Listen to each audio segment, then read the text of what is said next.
muchísimas gracias. De verdad te agradezco mucho, Elder, por acompañarnos esta noche. Gracias a los amigos y amigas del Ecuador Today que se juntan una noche más para conversar sobre la política, la economía, la coyuntura de nuestro país. Bueno, hoy tenemos un tema muy interesante que sin duda parece ser, ¿no es cierto?, que en el run run de la opinión pública parece que está presente, pero quizás no tenemos todas las herramientas para analizar qué está pasando con el tema minero.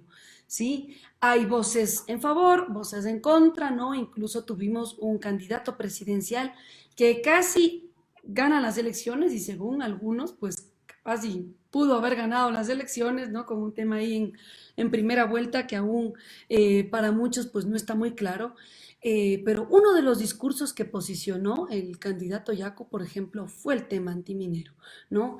El tema de la minería se ha vuelto central para muchos actores políticos, muchos actores sociales, para las nuevas banderas de defensa del medio ambiente, por ejemplo, y puede ser que no le estemos dando el apoyo suficiente, la apertura, el diálogo suficiente, incluso en ese entonces el candidato Lazo, hoy presidente de la República, pues planteó un discurso abierto, ¿no? Él se ofreció, ligado a los temas, a los sectores ambientalistas, pues dar una respuesta mucho más amplia. Hoy tenemos un decreto, ¿sí?, que prácticamente le ha dado la espalda a estos ofrecimientos. Y quizás, como bien dice el decreto, y ya nos explicará Elder, pues parece ser que es una puerta abierta a la minería y vamos a ver a qué tipo de minería. ¿Sí? Para hablar de estos temas y centrarnos principalmente en lo que dice el decreto y qué podemos hacer y desde dónde podemos analizar, nos acompaña el ingeniero Elder Solís. Él es experto en temas hídricos, es experto en temas en ambientes, representante, bueno, de algunas organizaciones sociales. También fue subsecretario de lo social en la exsecretaría del agua, fue subsecretario técnico del recurso hídrico y bueno, su condición también de militante ligado a las organizaciones sociales le da toda la autoridad para poder hablar de este tema. Muy buenas noches, Elder. Muchas gracias por conectarte con nosotros. Cuéntanos por qué la minería tiene que ir porque ir, ¿no? El decreto parece que dice va porque va la minería. ¿Es de verdad que el Ecuador no se podría pensar sin minería? Buenas noches, Elder. ¿Cómo estás? Buenas noches, Vero, y a todas las personas que nos acompañan en este programa. Muchas gracias por esta introducción. Efectivamente, al parecer, el presidente Lasso es lo que manifiesta mediante este decreto, que continúa con el relato de los anteriores gobiernos de que la minería va porque va, incluso a costa de los derechos, a costa el ambiente a costa del agua, es decir, la postura que el presidente Lasso deja de manifiesto con este decreto ejecutivo está muy contraria a lo que planteó en la campaña, como indicaste. En la campaña se planteó la posibilidad de una consulta popular, la posibilidad de que no se realice minería en los páramos, la posibilidad de cuidar el agua y el ambiente, de proteger los derechos de los pueblos y nacionalidades. Sin embargo, este decreto deja de manifiesto la intención del gobierno de poner todo su arsenal para promover la política minera y las actividades mineras de gran escala. Podríamos decir con facilidad que es el acto de política pública de mayor promoción de la actividad minera en los últimos años, incluso más que los mismos procesos de legislación alrededor del tema minero. Interesante, Elder, lo que nos dices. Incluso como tú señalas, el alcance que podría tener este decreto. Quizás tú nos podrías decir en este momento la situación en la que está la minería del Ecuador. Quizás no tenemos esa apreciación, ¿verdad? ¿Cuáles son los grupos, cuáles son los sectores que están atrás de las minas y por qué en este momento el presidente Lasso asume ese compromiso con el sector minero? ¿Quiénes son? Hablamos de la gran minería, de la pequeña minería, de la mediana minería. ¿Quiénes son, Elder? Quizás tú nos podrías ampliar el contexto. Bueno, la información respecto de la actividad minera es poco transparente, ambigua y en varias ocasiones ya se ha demandado que se pueda acceder, por ejemplo, a un catastro minero depurado. Recordemos que la misma Constitución de la República ya exigió una moratoria minera, ya exigió mayor transparencia. Sin embargo, hemos venido de tumbo en tumbo y hasta la fecha de hoy no se aclaran temas como el catastro minero, la relación entre las concesiones mineras y las áreas de importancia ambiental e hídrica, la relación entre las concesiones mineras y los territorios de los pueblos y nacionalidades. Es decir, hay una información poco clara, difusa y muy difícil de acceder. Sin embargo, es claro que el gobierno intenta a través de este decreto mantener el relato entre la minería ilegal y esta supuesta minería legal. Y digo supuesta porque el mismo Ministerio de Minas en su momento inventó el término de irregular para un conjunto de actividades mineras que tenían uno u otro permiso de la institucionalidad pública, pero que no habían cumplido con todos los requisitos necesarios para realizar sus actividades. A partir de ahí, hemos visto que hay todo un despliegue institucional para promover estos grandes proyectos que fueron denominados estratégicos y que serían de gran importancia para el país. Y vemos que desde los gobiernos anteriores y en este gobierno se ha hecho un conjunto de presión, especialmente al Ministerio de Ambiente y a la exsecretaría del agua.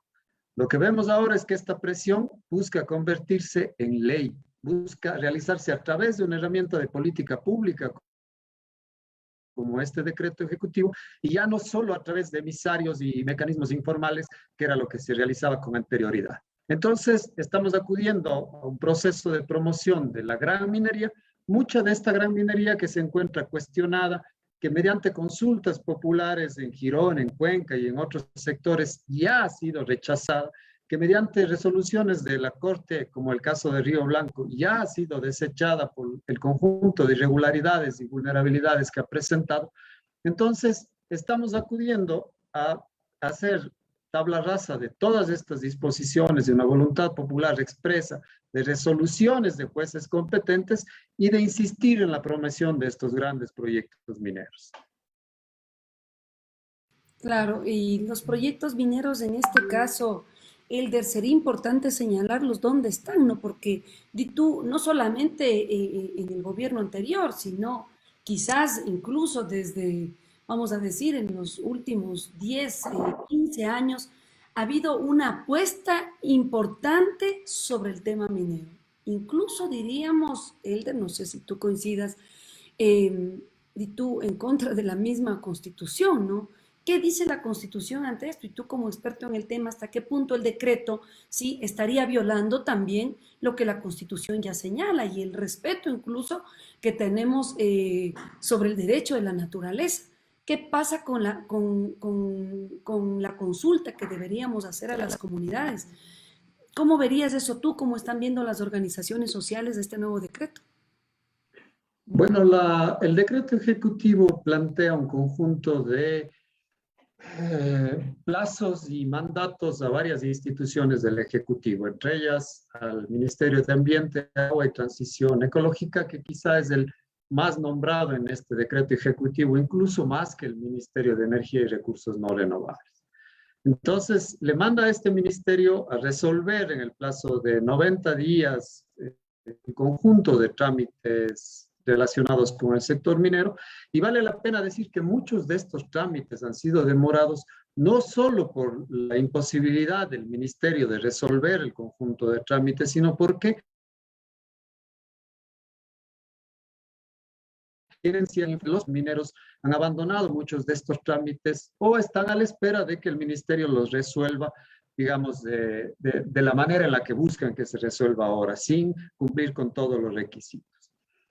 El Ministerio de Ambiente y Agua tenía, antes de la fusión, la Secretaría del Agua tenía cerca de 15,000 trámites represados. Muchos de estos se refieren a autorizaciones de agua para consumo humano, autorizaciones para riego, reconocimiento de personerías jurídicas, es decir, una diversidad de trámites que lo que deberían hacer es garantizar los derechos humanos al agua y al saneamiento y los derechos de la naturaleza. Al día de hoy serían más de 24,000 trámites represados. Y lo que busca el presidente Lasso con este decreto ejecutivo es resolver una pequeña parte de estos, volcar todo el esfuerzo del Ministerio de Ambiente, Agua y Transición Ecológica a resolver estos trámites del sector minero, dejando de lado todo un conjunto de otros trámites que son necesarios para las comunidades, para los municipios, para garantizar servicios de agua y saneamiento a la población. Entonces, de hecho, el decreto ejecutivo estaría vulnerando de cierta forma los derechos fundamentales al agua y saneamiento al priorizar estas actividades mineras, pero también al intentar que se flexibilicen todos estos trámites con un discurso de eficiencia y de no afectar las inversiones y de promover controles posteriores, cuando claramente la Constitución de la República habla de un principio de precaución y de controles previos a las actividades que pudieran afectar los derechos. ¿Y qué pasaría, por ejemplo, con la consulta que se hizo en Cuenca, ¿no? Con la consulta DITU, donde la gente se pronunció directamente por un no, ¿no es cierto?, al tema de la minería. Eh, DITU, este decreto, ¿cómo deja esa consulta, ¿no? Y de alguna forma también la presión que han hecho organizaciones sociales, DITU, de sectores importantes para posicionar otra forma de entender la minería. 8 de cada 10 cuencanos le dijeron no a la minería en sus fuentes de agua. 8 de cada 10. Sin embargo, de eso, el Ministerio de Ambiente, Agua y Transición Ecológica hoy enfrenta dos grandes temas. El uno, todo este mandato del presidente Lasso con el decreto 151 de facilitar todas las actividades mineras, de otorgar los permisos, de hacer los instructivos, y de otro lado, algo que está pendiente, que es reconocer cuáles son estas áreas en las que Cuenca se manifestó como libres de minería. ¿Cómo puede ser entonces que este mismo ministerio tenga que resolver algo que va meses represado desde la consulta que se realizó en Cuenca y que ahora a la par tenga que resolver estos otros temas? Pero no es lo único que el ministerio tiene a su cargo. La exsecretaría del Agua, el ex Ministerio de Ambiente trabajaron durante mucho tiempo una zona de exclusión minera, considerando elementos ambientales, hídricos, sociales, que justamente fueron los actores mineros y el Ministerio de Minería que no dieron paso a esta zona y que constantemente estuvieron buscando que se reduzca, que deje de ser importante y que al final del tiempo y del ejercicio nunca logró aprobarse. Entonces, en este mismo ministerio hoy convive la urgencia y la necesidad de promover las actividades mineras, de prestarles toda la facilidad y la necesidad de que aprueben o den, digamos, el visto bueno a lo que ya la ciudadanía ha dicho en las consultas como la de Cuenca. Sin la aprobación del ministerio, la consulta de Cuenca es mucho más compleja de operar, pese a que hay un mandato ético importante. Y justamente este mandato ético es otra de las cosas que se vulneran. Priorizar las actividades mineras y todos los trámites mineros dentro del ministerio, pese a que existen trámites de autorización de agua para pueblos y comunidades. Ese es un tema en el que yo trabajo muchos años y ahora mismo tenemos trámites pendientes de autorizaciones de agua para pequeñas comunidades indígenas en las zonas más alejadas del país. Esos trámites quedarán una vez más relegados mientras el Ministerio de Ambiente y Agua se dedica a resolver estos trámites mineros que son la última. Claro, y aquí quizás, Elder, sería interesante también, como se señalaba en un artículo, sí, que lo estaban promoviendo, bueno, quizás por parte de la misma autoridad habrá que ver cómo se transparentan estos catastros mineros, ¿no? O sea, cómo se está dando esta información privilegiada a ciertos sectores, cómo están funcionando estos permisos ambientales, ¿sí?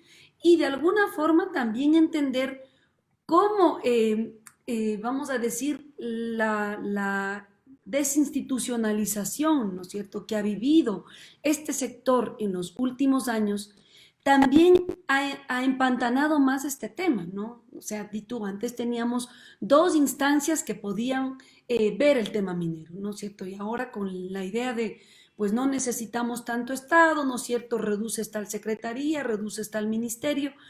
¿Quiénes son los que están a cargo de esto, Elder? Y tú como experto, ¿cómo analizarías también la administración al frente del tema ambiental y principalmente al frente del tema minero? ¿Quiénes son los representantes o quiénes son los encargados con esta nueva institucionalización que parece ser que el gobierno del presidente Lazo pues la va a dejar tal como está, ¿no? Sí, existía la esperanza de que se vuelva atrás con el proceso de fusión. Además, hay una demanda de inconstitucionalidad que fue Mm, presentada por un colectivo de actores, que lo que busca es que se respete lo que la Constitución señala, de que existe una autoridad ambiental nacional y una autoridad única del agua, las dos con rango ministerial, autónomas y que puedan trabajar de manera coordinada. Esto que señala la Constitución fue violentado a través del proceso de fusión entre la ex Secretaría del Agua y el Ministerio del Ambiente, que lo que en realidad fue en la práctica es un proceso de absorción de la Secretaría del Agua por parte del Ministerio del Ambiente. Eso le quita al sector hídrico la posibilidad de establecer políticas, de realizar controles efectivos y sobre todo lo que sí había pasado, que es un trabajo coordinado entre el Ministerio y la Secretaría de Agua para analizar varios de estos procesos mineros y de estos trámites mineros. Sin embargo, ese fue, según el sector minero, un gran bloqueo, porque todo lo que se trata de defender el agua, de garantizar el cuidado de nuestro patrimonio hídrico, es visto desde el sector minero como una traba. Más de 300 funcionarios públicos del Ministerio del Ambiente y la ex Secretaría del Agua fueron separados. Se perdió la capacidad desconcentrada en el territorio. Y si este ministerio, si estos dos ministerios no lograban resolver todos los trámites que llegan, que son solicitados desde distintos sectores, menos ahora, con menos personal, con menos capacidad desconcentrada, con menos recursos y con estas urgencias de resolver temas como el minero. Cuando hay temas de contaminación de los ríos, cuidado de los páramos, autorizaciones de agua de consumo humano, es decir, el mandato del Ministerio de Ambiente, Agua y Transición Ecológica no es servir al sector minero, es cuidar nuestro patrimonio ambiental, es cuidar nuestro patrimonio hídrico. Esa es su razón de ser fundamental. Es dictar políticas respecto del impacto del cambio climático en los recursos naturales y en la posibilidad de garantizar los servicios ecosistémicos, no estar en función de lo que el sector minero quiere o no quiere hacer respecto del cumplimiento de la normativa nacional. Entonces, todo este conjunto de trámites del sector minero complejos, que requieren una mirada técnica, una mirada social y una mirada política de lo que necesita el país, están en manos de una institucionalidad que ha sido conscientemente fragilizada, intencionadamente desmantelada, justamente para obedecer y dar el aval y vía rápida a este conjunto de pretensiones del sector minero. Y sabes que ahora que lo mencionas, Perú vivió algo parecido, ¿no? O sea, una flexibilización del sector ambiental impresionante y hemos visto cómo, bueno, cómo se ha trabajado el tema de las minas en el Perú, ¿no? De manera, o sea, prácticamente ahí sí que arrasaron con sectores incluso importantes de la Amazonía peruana. No sé, quizás tú tengas referencia, por ejemplo, cómo lo manejó Bolivia, también un país minero, cómo lo ha manejado Perú y hacia dónde va entonces la minería en el Ecuador. Es decir, toda la lucha que ha habido en los últimos años, como tú dices, incluso las manifestaciones públicas, ¿no? Y muy pegadas a la ley, porque la consulta que se hizo en Cuenca, por ejemplo, es un recurso legal que tenemos de preguntarnos a los ciudadanos qué es lo que vamos a hacer con el tema hídrico, ¿no? Que está en la Constitución. ¿Qué pasa con todo eso? ¿Queda de lado? O sea, el decreto nos deja de lado. Quizás hay alguna referencia a nivel regional, no sé cómo lo hicieron los bolivianos o los peruanos. Elder, no sé si tengas alguna de esas referencias. Bueno, en el caso de Bolivia, justamente se está intentando fortalecer la institucionalidad vinculada al agua y al ambiente. En el proceso de fusión se utilizó mucho esta muletilla de que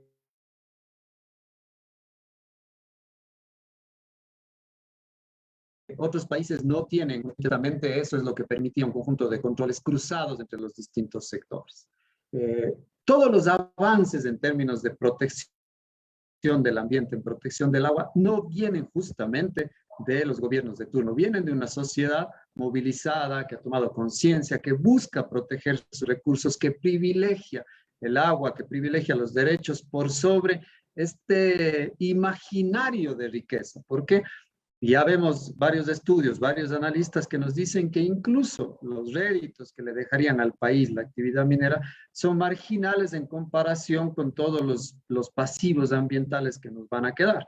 El problema es que a la hora de hacer los números, el gobierno solamente ve cuánto dinero le va a ingresar en el corto plazo, pero no todo lo que el Estado ecuatoriano y toda la sociedad ecuatoriana va a necesitar invertir en los próximos años para remediar esos pasivos ambientales en la medida que sean posibles y para poder garantizar derechos humanos como el derecho al agua y al saneamiento. Más de 10.000 autorizaciones de agua para consumo humano se encuentran dentro de concesiones mineras. Hasta el año 2018, que el catastro estaba público, se podía ver que montones de estas concesiones mineras llevaban 10, 20, 30 años sin que se haya hecho ningún trámite, sin que se haya movido. Es decir, claramente eran concesiones que fueron obtenidas para temas especulativos, para negociaciones, simplemente para tener. Entonces, ¿dónde están los principales proyectos mineros que el gobierno busca empujar? Básicamente en la Amazonía Sur, en Azuay y en la región, digamos, austral. Son proyectos Ese es el mismo que estaba ligado, que ya con el gobierno de Moreno se empezó grandes. a ejecutar. Es el mismo, ¿verdad?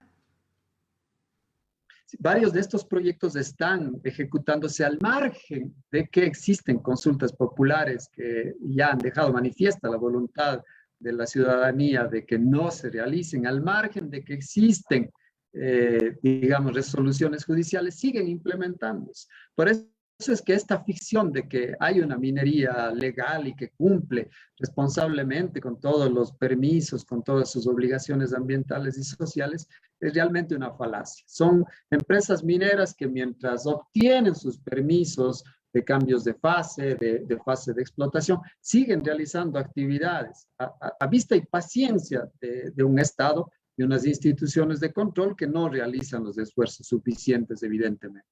Entonces, los planteamientos del decreto ejecutivo de promover la responsabilidad social van totalmente en contra con el rol que debe tener el Estado. El Estado tiene que controlar, tiene que hacer que no se vulneren los derechos, tiene que asegurar que existe esta responsabilidad ambiental.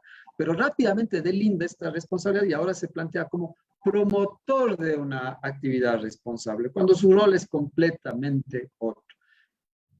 Digamos, el acuerdo llega tan allá que ahora pide que en el plazo de 3 meses se le remita a la Presidencia de la República el listado de funcionarios acatado y resuelto los trámites de minería. Ya es casi demencial, es un nivel de persecución al funcionario público. Dime, Vero, ¿qué funcionario público con este decreto se va a atrever a hacer un informe desfavorable, sabiendo que le puede costar el puesto, que tendrá persecución al más alto nivel ejecutivo? No hay un funcionario público que esté dispuesto a hacerlo. En el mejor de los casos podrá rechazar estos trámites y que no le lleguen a tocar en su escritorio, pero en el caso de que sí le toquen, enfrentan ahora mismo el dilema de si hacer bien las cosas y respetar lo que dicen las leyes, lo que dicen los procedimientos técnicos, a costa de que tenga un nivel de persecución desde el más alto nivel, desde la mismísima presidencia, que es a quien se debe reportar de manera extraordinaria qué son o cuáles son las personas y los funcionarios que no han acatado este derecho. Y esta disposición, este es gravísimo, ¿no, Elder? Y esta disposición es lo que te decía al inicio, la presión desde la presidencia, desde el Ministerio de Minerías, hoy Ministerio de Energía y Recursos no renovables, ha existido siempre. Tanto en el Ministerio del Ambiente como en la Secretaría del Agua desfilaban estos voceros del sector minero disfrazados de funcionarios públicos exigiendo que se ejecuten los trámites. Pero ahora no solo que se realiza, sino que se busca que sea oficial. Está puesta en un decreto ejecutivo. Este nivel de influencia en las otras entidades que deberían cuidar el agua y el ambiente, ahora no solo que existe, sino que está en una herramienta de política pública que es este decreto 151. Imagínate, Elder, claro, o sea, lo que expresamente señala el decreto, y esto hay que decirle, es decir, si hay un caso de incumplimiento en la disposición, ¿sí? O sea, se debe informar rápidamente el porqué del incumplimiento, ¿no es cierto? Y prácticamente el funcionario es el responsable de que no se viabilice esto, incluso en el plazo de 2 meses lo señalan, ¿no? O sea, prácticamente es un proceso fast track donde es, no sé, pues ponerle al Ecuador en plan minero, como dice el decreto, va porque va. Sin duda es preocupante, Elder, como tú lo señalas, pero vale la pena hacer la otra pregunta. ¿Hay opción, di tú, ante la iniciativa minera para ir poniendo un freno a esto? O sea, ante las condiciones que está viviendo el Ecuador, lo que siempre nos dicen, ¿no? Un país en vías de desarrollo, ¿por qué no usar los recursos que tenemos? Sí, hay otra opción, o sea, podríamos decirle al Estado, al gobierno de Lazo que está iniciando, mire, señor presidente, hay otras opciones, hay otra posibilidad de una minería ambiental, una minería mucho más responsable, ¿o no, Elder? En mi opinión, no existe esta minería responsable. Menos aún cuando se realiza en fuentes de agua, cuando se realiza en ecosistemas fundamentales para la reproducción de la vida, menos aún cuando esta minería entra en conflicto con la posibilidad de garantizar los derechos humanos al agua y son los derechos de los pueblos y nacionalidades. En estas condiciones no hay minería responsable.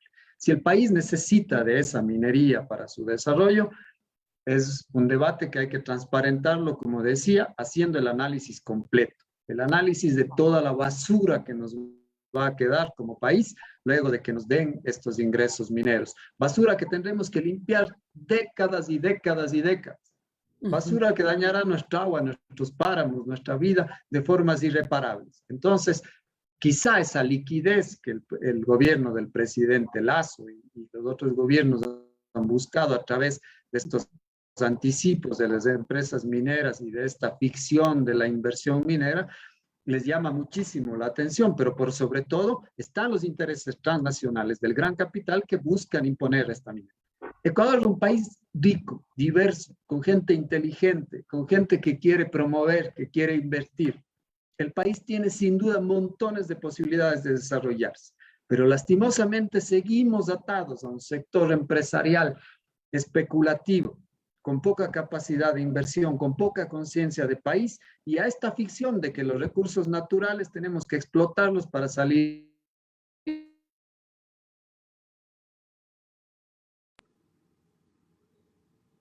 de la pobreza. Existen cientos de comunidades campesinas e indígenas que hoy no tienen agua y saneamiento, que hoy no tienen una escuela, que hoy las posibilidades de que sus jóvenes vayan a recibir una educación de calidad están totalmente coartadas. Tenemos una nueva ola migratoria que se lleva a todos nuestros jóvenes, que deja ancianos, que deja niños solos. Entonces, nunca estas actividades extractivas han servido para el desarrollo del país, para la construcción de la igualdad de derechos y de la equidad y la justicia. Han servido para que un pequeño grupo de élites se enriquezca. Y eso no va a cambiar. Esta explotación minera va a reproducir este mismo círculo de concentración de la riqueza, de despojo, de contaminación y de violación de los derechos humanos. Entonces, ¿la minería es una respuesta a los problemas económicos del país? Definitivamente no. Vamos a recibir quizá una inyección de capital ahora que nunca nos alcanzará en el corto y en el mediano plazo para reparar todos los daños que se causen. Claro. Y bueno, quizás ahí, di tú, plantearnos estas otras posibilidades también implicaría, no sé, romper, ¿no es cierto?, con concesiones que ya se entregaron legalmente a empresas nacionales, incluso internacionales, en otros gobiernos, ¿no? ¿Qué pensarían ustedes o no sé si el país estaríamos en la posibilidad de suspender en este momento esos proyectos tanto de exploración, explotación? ¿No caeríamos otra vez en estos juicios contra el Estado como lo que pasó con la Oxy o el tema, creo que era con Río Blanco, ¿no es cierto? ¿Qué hacer ante ese escenario? Y más aún, Elder, ahora que estamos ya con carta abierta en el CIADI, ¿no? Que tú esos estos tratados internacionales donde prácticamente la soberanía nacional pues se pierde, ¿no? O sea, estamos atados a una legislación internacional donde estamos obligados a cumplir lo que estas transnacionales pues prácticamente dicten al país. ¿Qué ante ese escenario? Parte del relato minero es justamente posicionar esto en nuestro imaginario. Ya. La seguridad jurídica, la seguridad para la inversión, el respeto de los compromisos que el país ha asumido, en fin. Y eso viene del lado de todo, digamos, un esfuerzo por inducir a los funcionarios públicos y del común ciudadano. El miedo a la demanda internacional, el miedo a que el Estado tenga que reparar y pagar a estas empresas por el daño que les ha causado. Eso es falso. Hola, hola. Hay pocas empresas mineras, todos listos para llegar a una fase de explotación. Muchas de las empresas mineras y de las concesiones lo que tienen es un permiso para realizar una fase de exploración inicial o de exploración avanzada. Eso no les da derecho para realizar una explotación. Simplemente han realizado esta exploración y si en este momento se terminan esos contratos, se terminan esas concesiones, no habría, digamos, el motivo para una demanda internacional. Sin embargo, nada es al azar.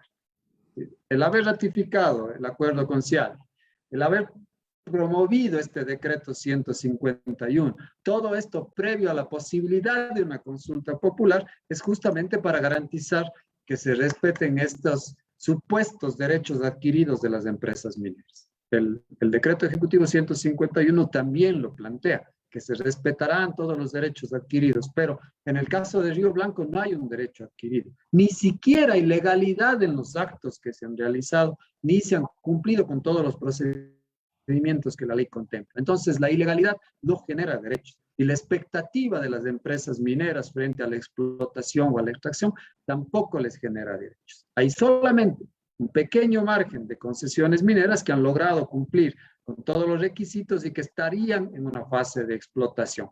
Ninguna de las de gran minería y la mayoría de pequeña minería o minería artesanal. ¿Qué hacer con esas? Sin duda, volcar los esfuerzos del Estado ecuatoriano a controlar, a garantizar que no hayan impactos ambientales severos y a ir hacia una fase de culminación de la fase de explotación que además le genera muy pocos recursos al Estado ecuatoriano.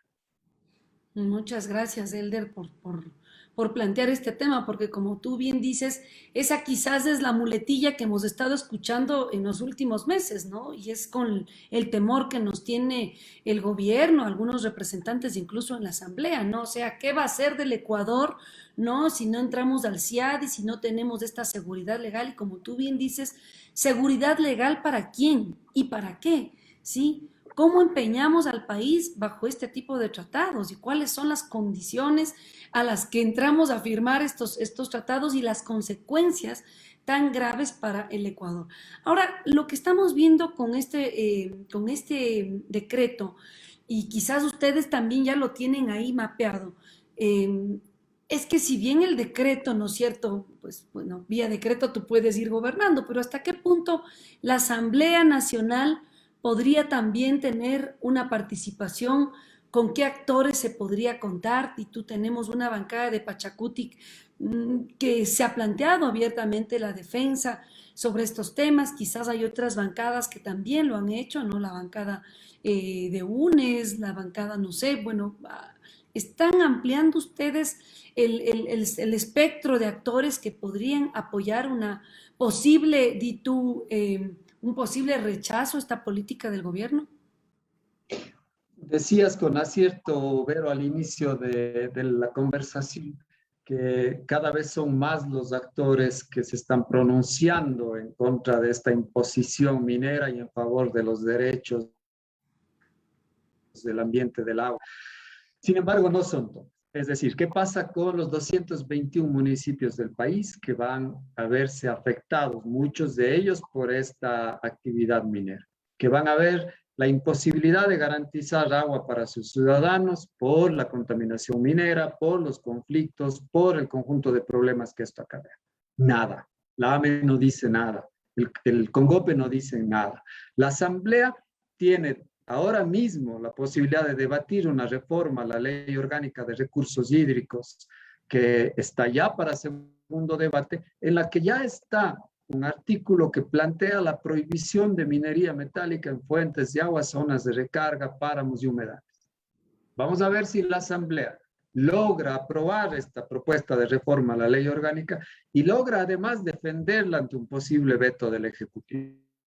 Es completamente imposible que el Ejecutivo no vete una reforma a la ley de ese tipo cuando vemos que está promoviendo un decreto ejecutivo que va en una línea absolutamente contraria. Entonces, sin duda, la Asamblea Nacional tiene un papel importante que cumplir, pero lo que vemos con el decreto del presidente Lasso es justamente esta constatación, que no tiene el poder suficiente para reformar la ley de recursos hídricos o la ley de minería y garantizar este escenario ideal para las empresas mineras y por tanto busca hacerlo desde el Ejecutivo y desde herramientas de políticas públicas como este decreto.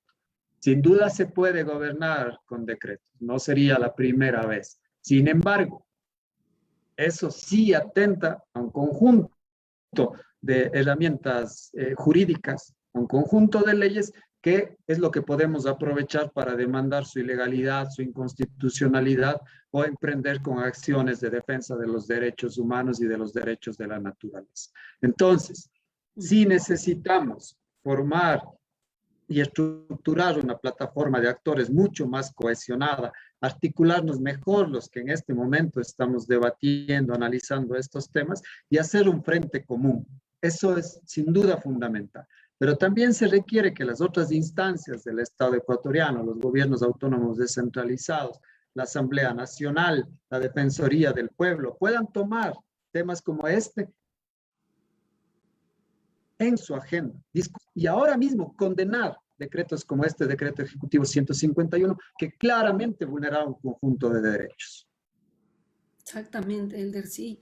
Y creo que necesitamos hacer esta labor de ir pronunciándonos por distintos medios y dar a conocer lo que está ocurriendo, Elder. O sea, es gravísimo lo que nos dices. O sea, es atentar quizás contra la posibilidad de garantizar la vida misma. O sea, el hecho de que no tengamos acceso al agua puede ser pues sin duda un problema incluso para la misma garantía de la estabilidad local.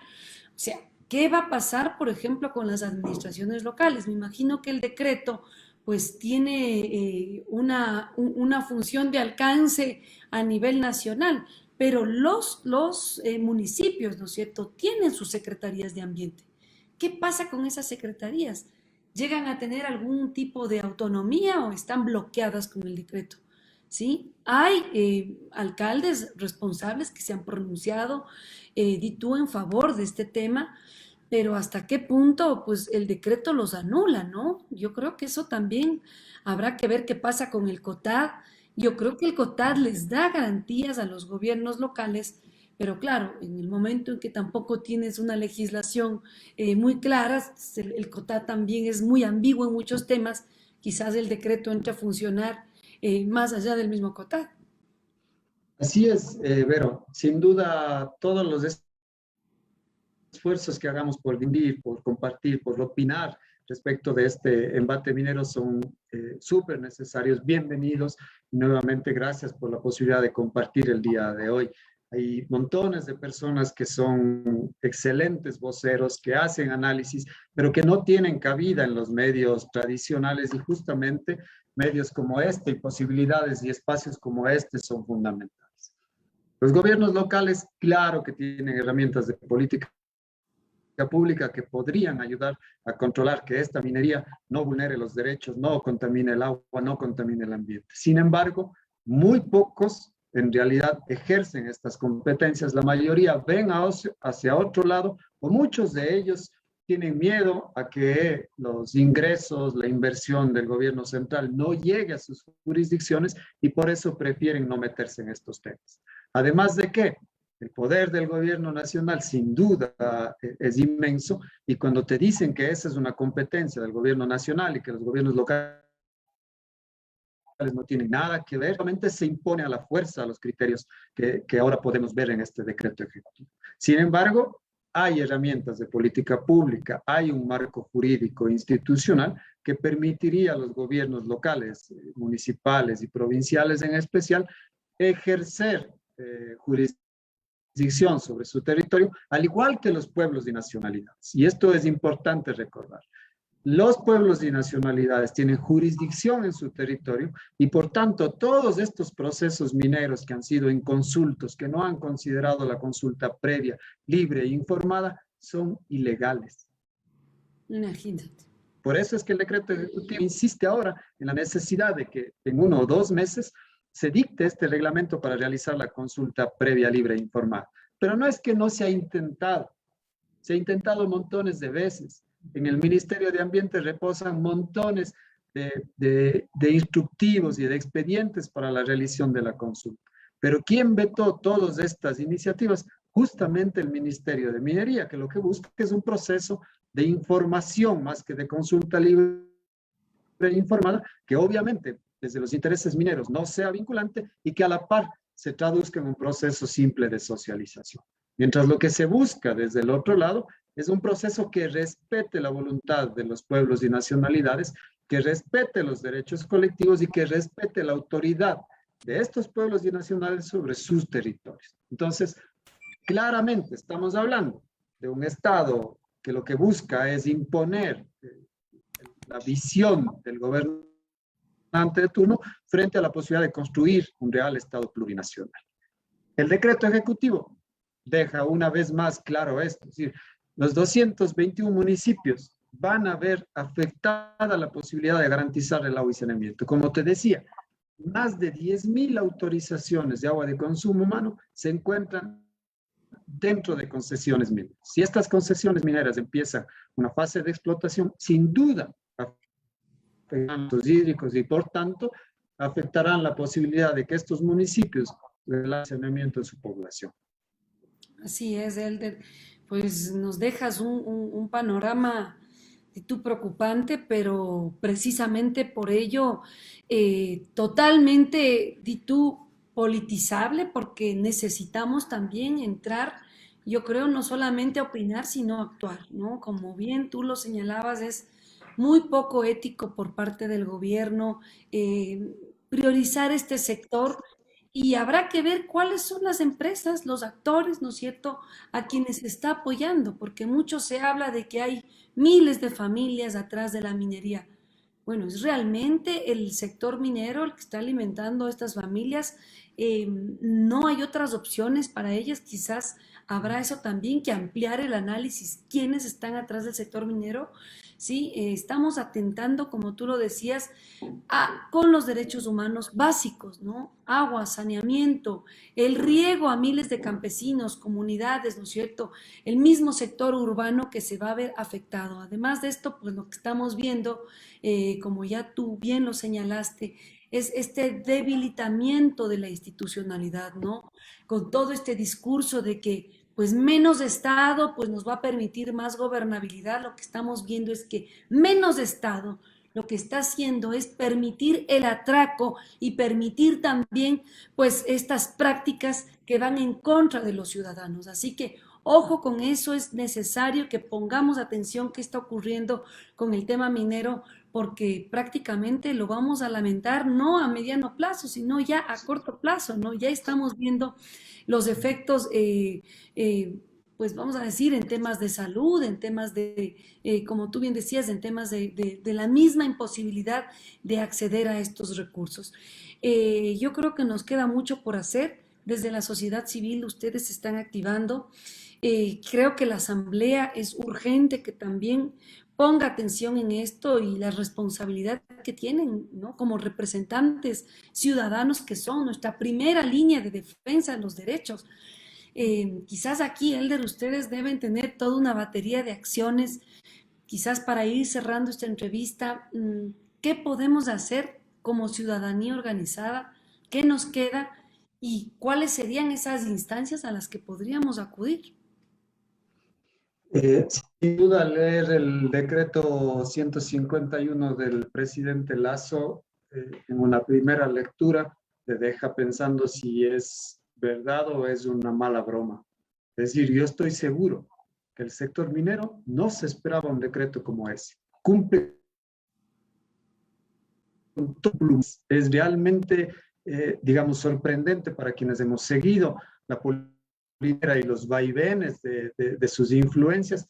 Este decreto, ni ellos hubieran hecho un decreto así. Entonces, es poner al servicio del Entonces, sector ¿quiénes minero hicieron todo el el ejecutivo. decreto, Elder? O sea, imagínate, si ni ellos esperaban algo tan, ahí sí como tan mesa servida, ¿no? Diríamos, pues ¿quién hizo el decreto, Elder?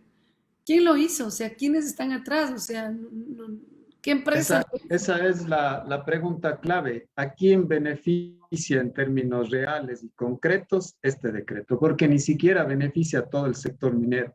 Si haces una lectura del decreto, se habla muy poco de la minería artesanal, de la pequeña minería. Se habla sobre todo de la mediana y gran minería, que sin duda está en manos de 4 o 5 grupos económicos que ni siquiera se pertenecen al país, que tendrán uno que otro vocero e interesado aquí, pero que a la larga lo que buscan es lucrar y saquear el país.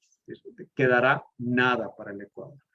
De otro lado, podemos hacer mucho. Lo primero es tomar conciencia, leer el decreto, analizar, escuchar a quienes están emitiendo unos